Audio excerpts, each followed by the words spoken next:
Lock in all sports, all plays, all 5% best bets from now until Super Bowl 57 on February 12th, 2023 from your favorite WagerTalk handicapper for only $1,199 versus a regular price of $1,999 for one total savings of $800.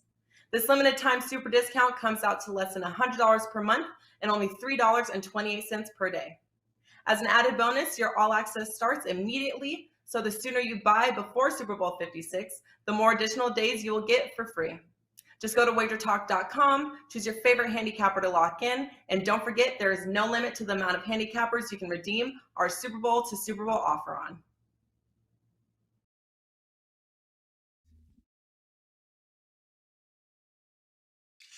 Good morning, guys, and welcome in right here to WagerTalk TV. You're watching Puck Time. I am Andrew McInnis. I have Carmine and Bianco with me and Brian Leonard for his usual Thursday spot here.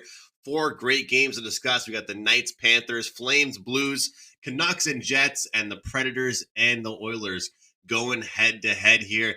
For me, last night, guys, I was about to break even. I hit my 4% play and lost 2% plays. So I was minus 0.9 units last night. So hey, if that's a bad night, I'll take that and move on into today. What about you, Carm? How was the night last night? I enjoyed hockey. I enjoy the results, some wins, some losses. But I think the Boston total in that first period, I had an angle that was a really good one. It didn't come through. And then they ended up with 7 goals in that game. So I think next time I'll split them up between the first period and the full game. But a lot of great games today on the schedule I'm looking forward to.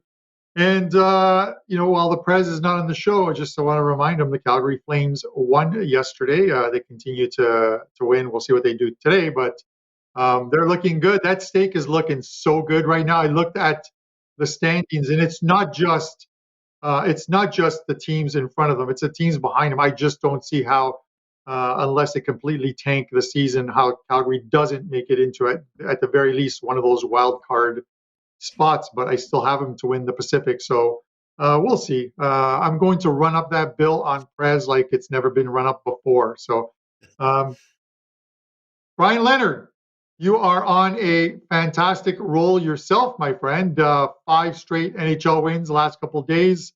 College basketball heating up. How are things?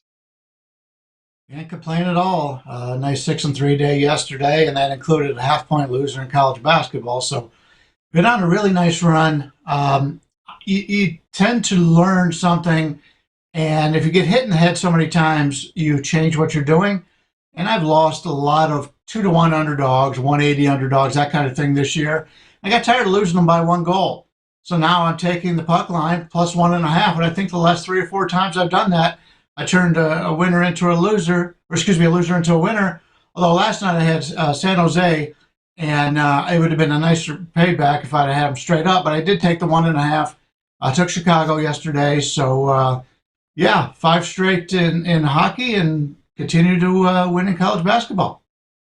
It's going to be a great battle before I throw it back to Andrew between you and Andrew, because I know that's going to go. I'm going to try and sneak up on you guys. But when you're as big as I am, it's a little tough to sneak up on anybody.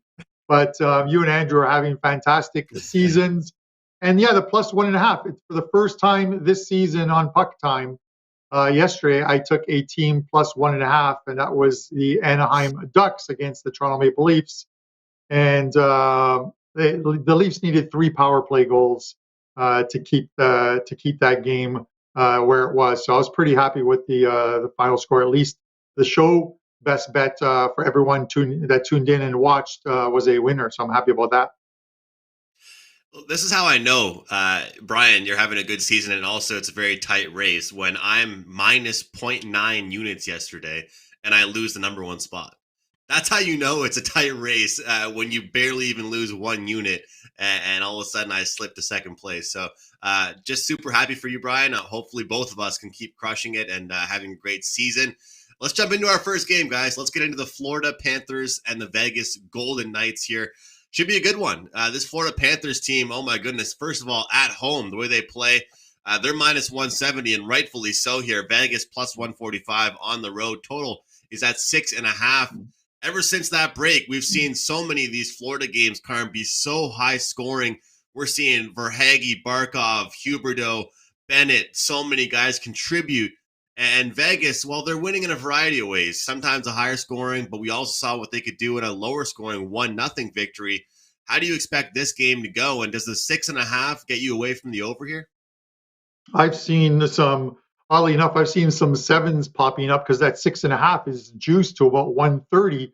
So the next tick, as I always say, after 130, 135 is a half a goal tick upwards. And you see 7 and then plus money on the over, obviously. But, with that said, listen, Vegas is playing better. They got Mark Stone back.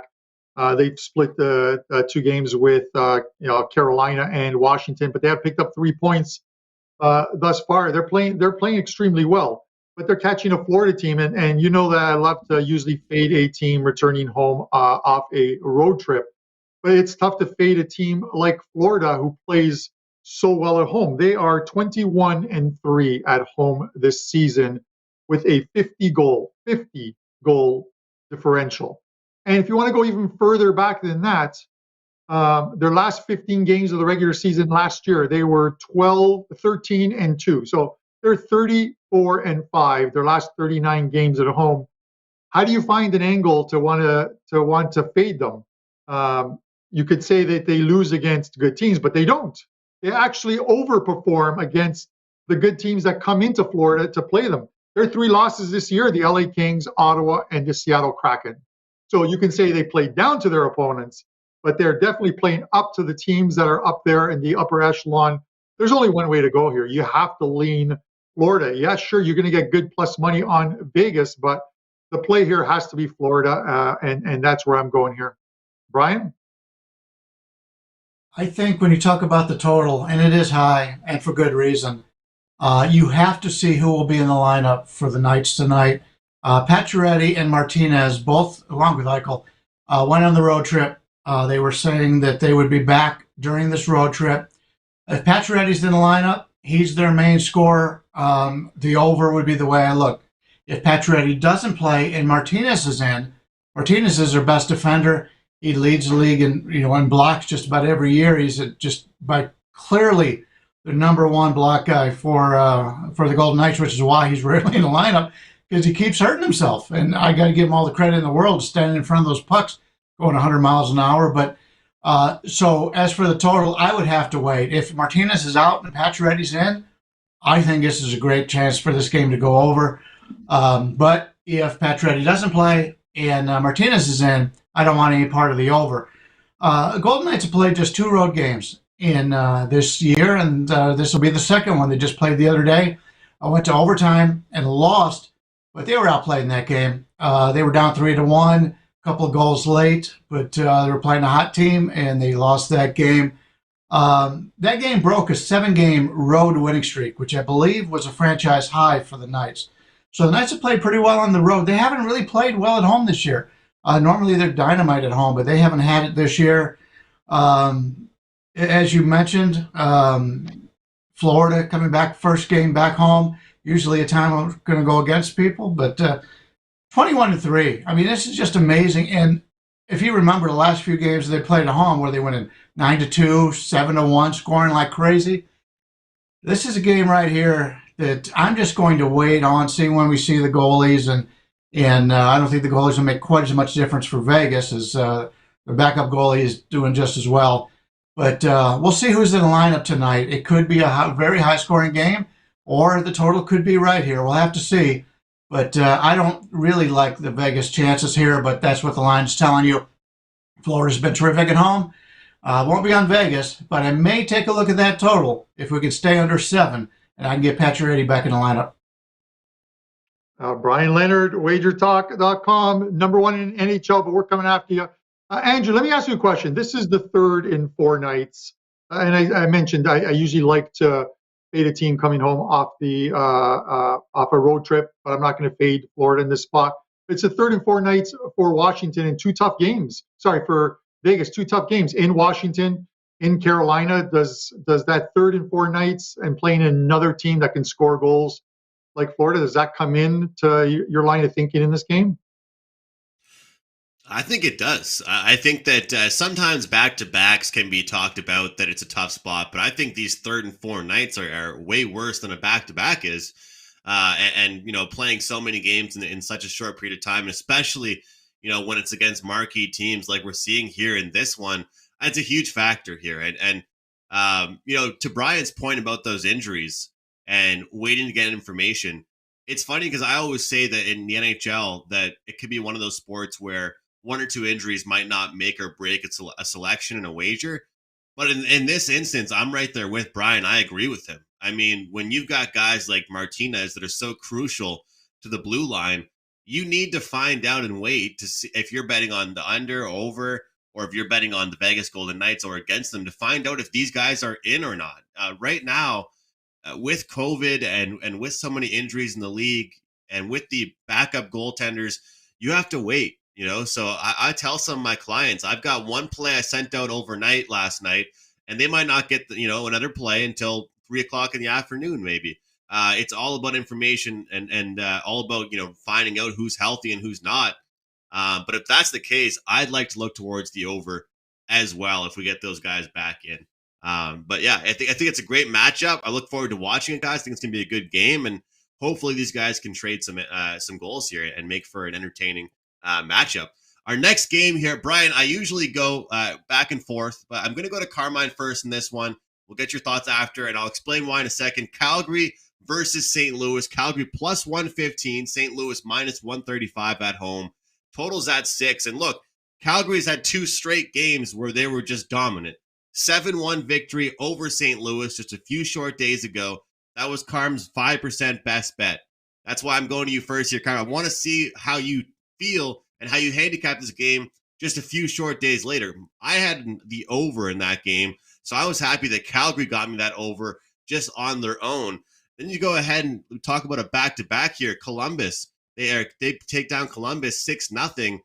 Columbus had just 23 shots yesterday, and meanwhile, Calgary, they broke their shots on goal record last night by scoring 23 shots in a period, not once, but twice. So St. Louis hasn't played a game since they played Calgary. My question to you, Carm, obviously we got different tendies in net, but how do you really handicap this any differently than you would have maybe the last time around, I guess, besides the back-to-back angle here? Yeah, it's one of those, it's a unique thing that or at least for St. Louis, they're playing 2 straight games against Calgary, but Calgary had one sandwiched in between. My love affair with teams only lasts as long as I find an angle to bet against them. And it's probably the one here with Calgary playing the second of a back-to-back, but also like a rapid revenge. Let's not forget in that dressing room, the 7-1 shellacking by Calgary is still fresh in their minds. And now this is a Calgary team. This is a St. Louis team that they dropped 4 of 5 back in, I think it was in the start or the end of November. But this team has been like 13-1-1 their last 15 at home. They're playing lights out hockey at home. That was a short road trip for them. Plenty of time. They've had a couple of days off. And again, I think it's a rapid revenge spot against a team that embarrassed them. So while I think the best way to look at it price-wise is I would actually take the St. Louis Blues in the first period. It's minus 130, and you're going to get again if the Blues are going to win this game, they're going to come out and perform in that first period in this game against a Calgary team who really didn't get tested last night, but still are on the tail end of a back-to-back. So give me St. Louis in the first period here at a very short price, minus 130. Brian? Great points. You took just about everything I had.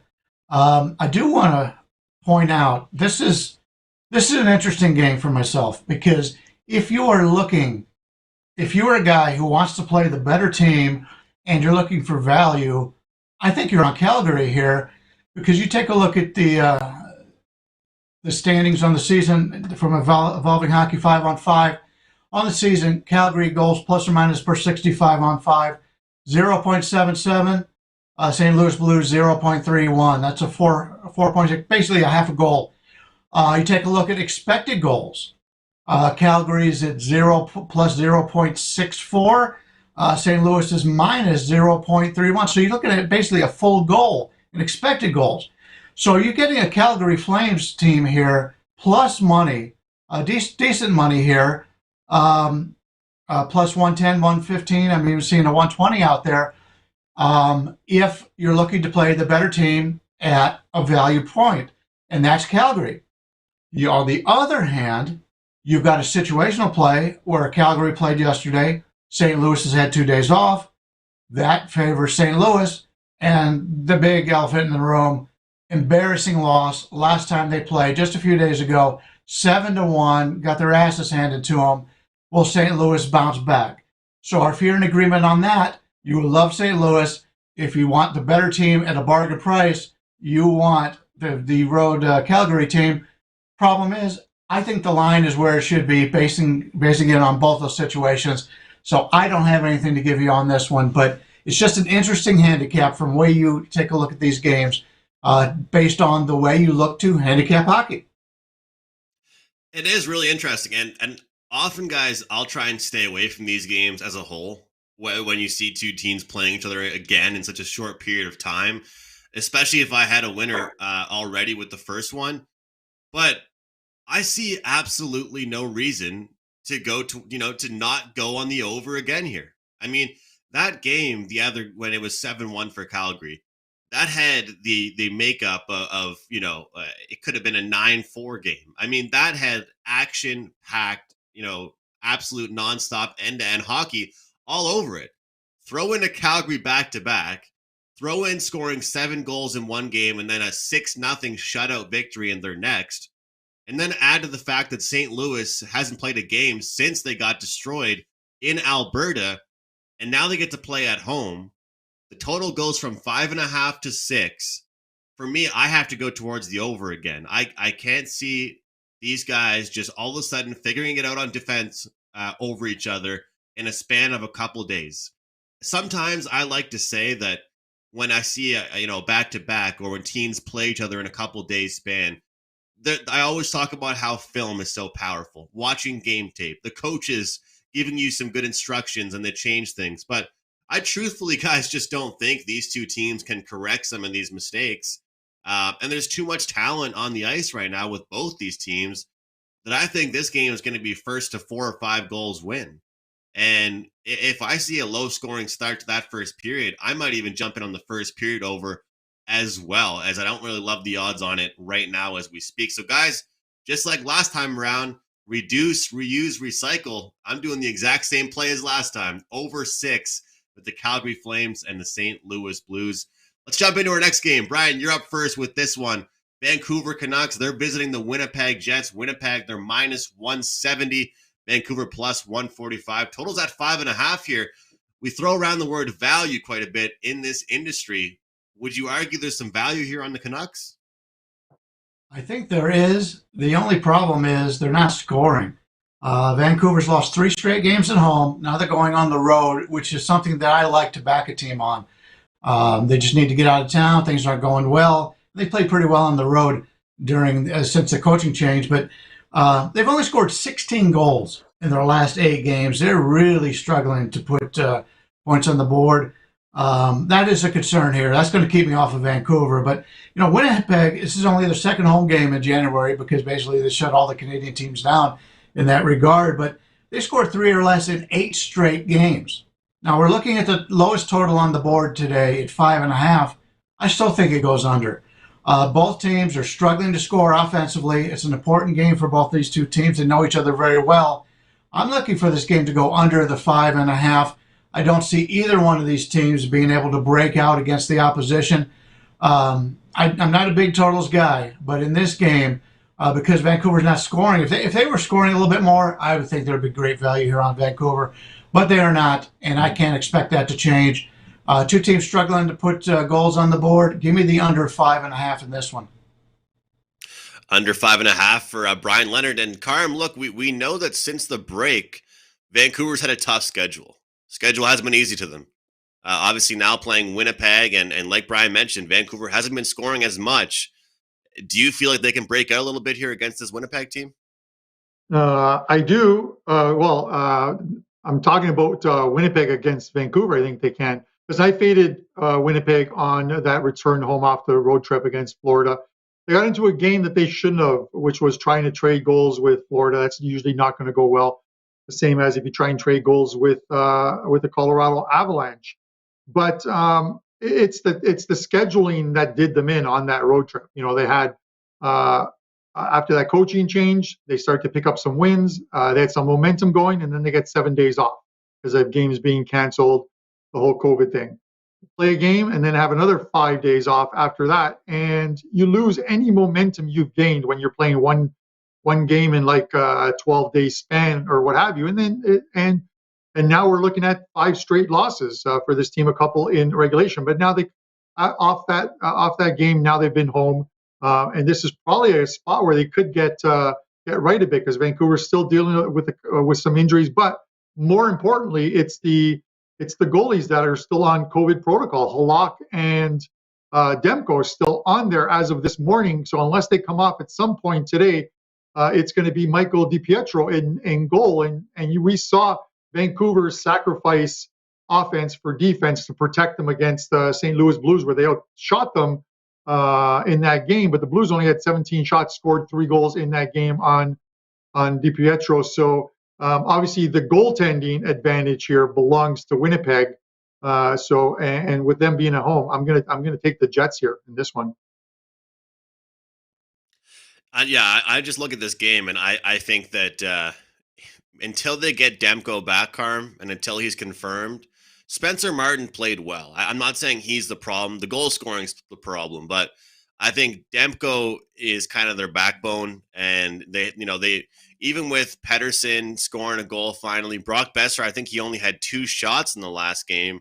All of a sudden, all these guys that Bruce Boudreau got motivated and told them to start scoring, they haven't really gotten it going again. But that's the thing about Winnipeg. They want to play a lower pace game as well, I believe. Like they're not a team that kind of trades goals either.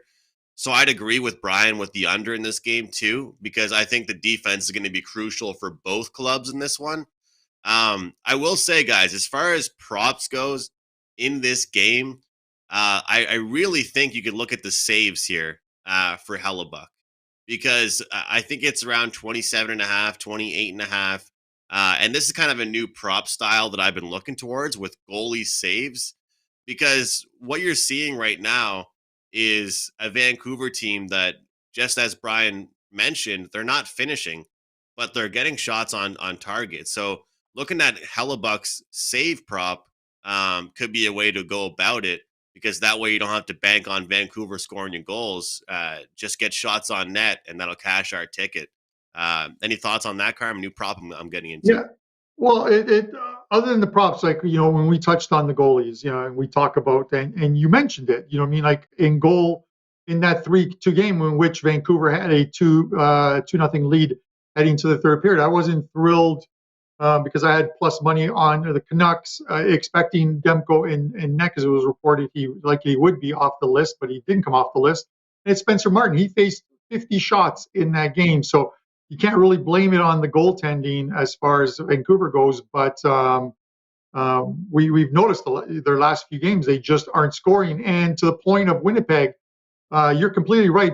Winnipeg isn't the type of team that's going to go out there and score a ton of goals and win these 6-3 games. And so trading goals with Florida wasn't a great idea.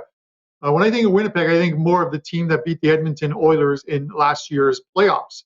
They literally check you into the ground and try and win 3-2 type games. That's the Winnipeg I know, and I think that's the Winnipeg I expect to see tonight.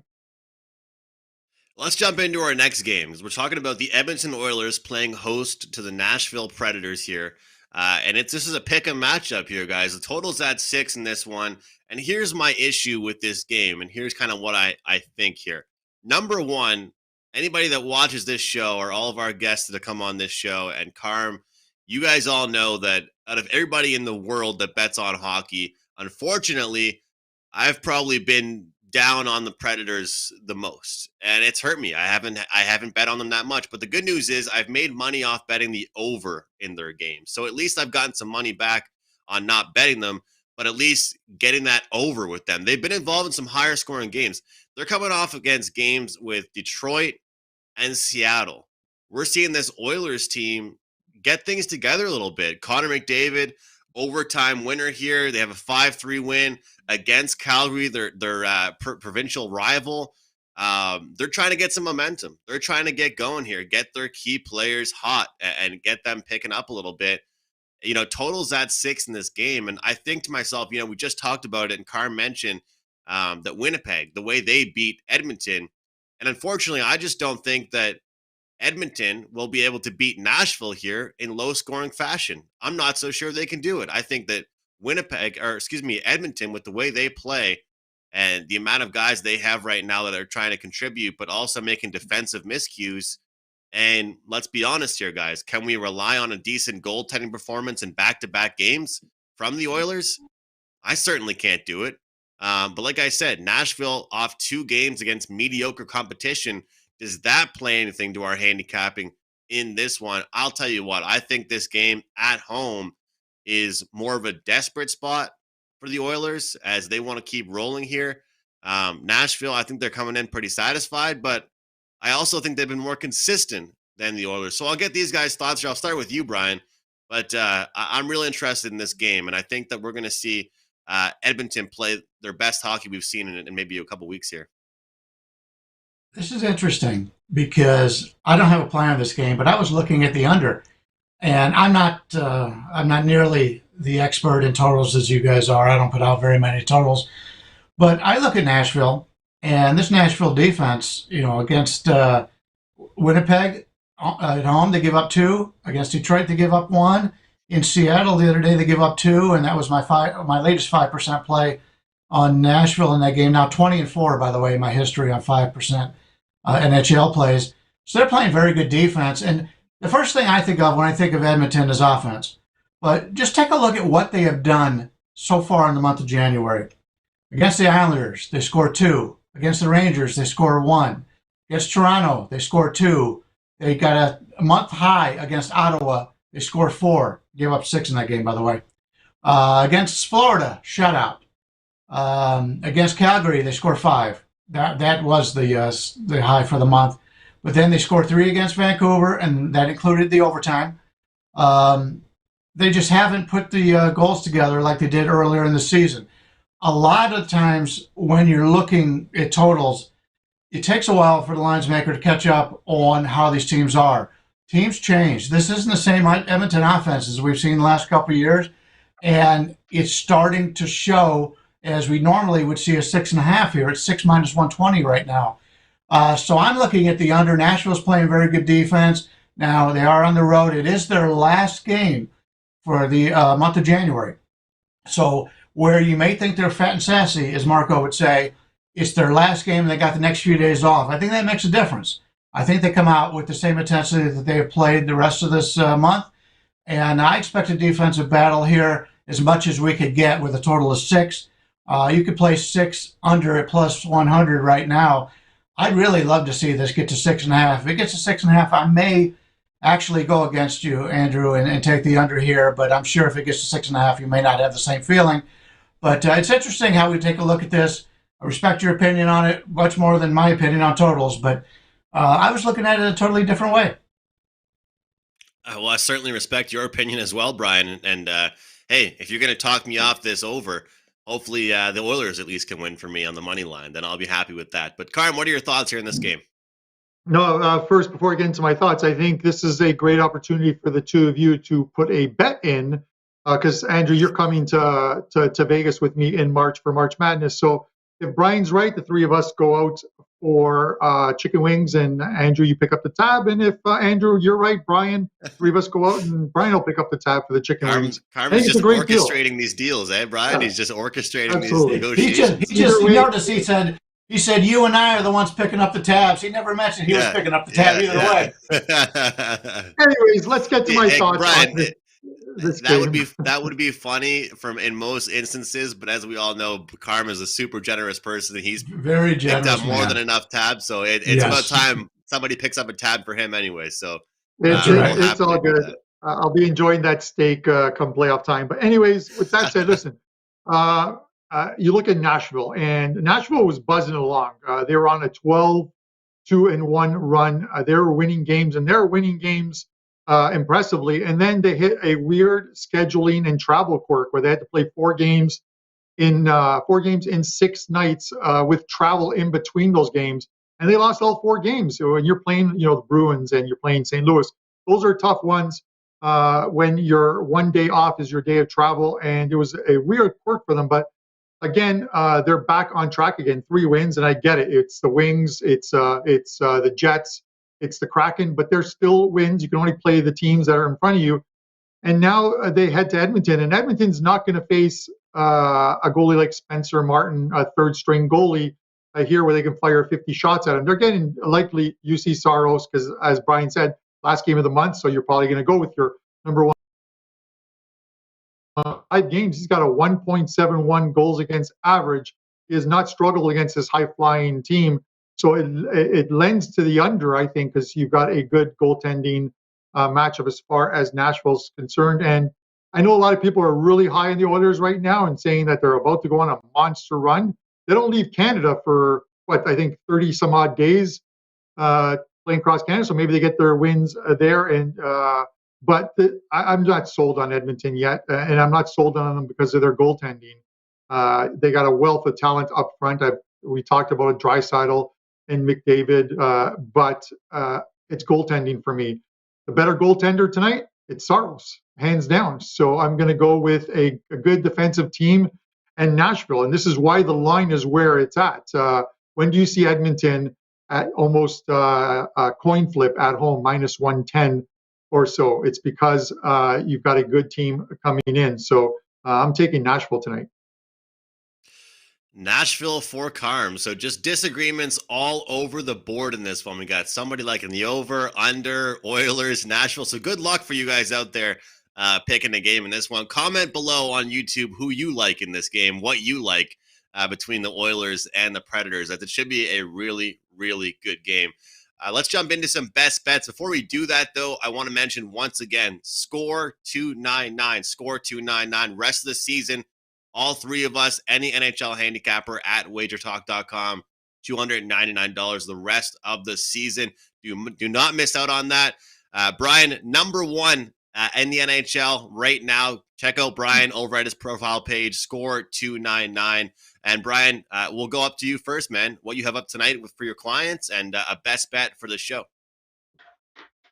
Yeah, you mentioned number 1 tonight, but I was number 5 a few days ago. So there's a lot of good handicappers on the site, and we're really fighting it out. Yeah, number 1 in hockey as of right now. Number 2, been there for a while in college basketball. Another win in college basketball day yesterday. We've got a nice package up there if you buy the college basketball for the rest of the season. We'll throw in the hockey. So you get hockey number 1, college basketball number 2 for $429. That's a hell of a bargain. Today, I've got 2 hockey plays up. We didn't discuss either one of those on today's show. Those are up for $29. Or you could get my basketball card, all 4% plays, $29 for 4 of those. 25 and 11 in the month of January here on 4% or higher plays. Or you could get the full day, 39, or as I mentioned, $429 for the rest of the season in college basketball and hockey combined. I'm going to go back to my total I talked about, the Vancouver game. I'm going to play that under the total. 2 teams struggling to score right now. 2 teams know each other very well. And I don't think either team can break out against this opposition. So I look for another scoring drought here as we take the under 5.5 on the lowest total on the board. Under 5.5 there, Vancouver. All right. Best bet material there for Brian Leonard. That's a great promo as well. The college hoops and the NHL mixed together, guys. Check that out. Don't just buy one play. Don't just buy 1 week. Get on board long term. Join him for the rest of the season, not just one sport, both sports, college hoops and NHL action. And March Madness, I'm already chomping at the bit to come visit you in Vegas. Brian, we'll have to watch some games, you, Carmine, and I, and hopefully make some money on some college hoops. Carm, what about you? What's going on for today? I see at WagerTalk.com right now a soccer promo up for you, or a soccer advertisement at least. So you got some action going on the pitch as well, eh? Yeah, World Cup qualifying today. There's 3 games that are going to be on. I think first game goes off at 5 or 6 o'clock. So they're all late games. It's North America and South American World Cup qualifying. 3 plays up there. NHL, a couple plays up, but I am going to add a couple more plays, as I mentioned on Twitter and on my page. So there are likely to be 4 games in NHL. You can grab the 1-day all access and get all those plays as well too. My show best bet, let's try and get another winner out. I'm going to go to a different game here. I'm going to the Carolina and Ottawa game. I'm going to take Carolina in regulation time here. It's minus 140. Carolina, obviously their last game that was on the road. It was a 7-4 loss in New Jersey. This year, when losing in regulation time, this team is 4-0 on the road, their next start. So they're coming off that loss there. They've only lost, I think, 6 games in all, but they're 4-0 straight up in regulation after a regulation time loss, and that's where we're going to go here. We're going to take Carolina Hurricanes minus 140 in regulation. All right, Hurricanes in regulation, minus 140 for Carmine and Bianco. Guys, before I get to my best bet and some promotional stuff a little bit, I want to mention Prez has another 5% play up today in the NHL, riding a 20-9 5% NHL run. And you can use the promo code PREZ15 to take $15 off his 5% play today. That's PREZ15. He cashed his just a couple days ago. Join Prez on another 5% winner as well. And guys, while you're over there, join me on a 5% winner as well tonight. I have a 5% play for clients that was released about a short time before this show started. Looking forward to it. A great situational spot that I've looked for the last several years. No short-term run I'll give you. 69% NHL 5% plays since September of 2019. Those have been great. I've been very selective with the 5% plays, especially in the NHL. 69% since since September of 2019. So check it out over at WagerTalk.com. And for my best bet, I'm going to roll with the over, guys, in that Blues and Flames game. If it ain't broke, don't try and fix it. That's the case with me in this game. The Flames and Blues went way over the last time. Flames are playing good hockey right now. The Blues are out for revenge at home. I believe these two teams go together and trade goals all night long, getting us over the total of 6. So Brian Leonard with Vancouver and Winnipeg under 5.5 goals. Carmine with Carolina in regulation minus 140. And I'm with Calgary, St. Louis over the total of 6. On behalf of Brian, Carmine, I'm Andrew, and we'll see you guys tomorrow. Lock in all sports, all plays, all 5% best bets from now until Super Bowl 57 on February 12, 2023 from your favorite WagerTalk handicapper for only $1,199 versus a regular price of $1,999 for one total savings of $800. This limited time super discount comes out to less than $100 per month and only $3.28 per day. As an added bonus, your all access starts immediately, so the sooner you buy before Super Bowl 56, the more additional days you will get for free. Just go to WagerTalk.com, choose your favorite handicapper to lock in, and don't forget there is no limit to the amount of handicappers you can redeem our Super Bowl to Super Bowl offer on.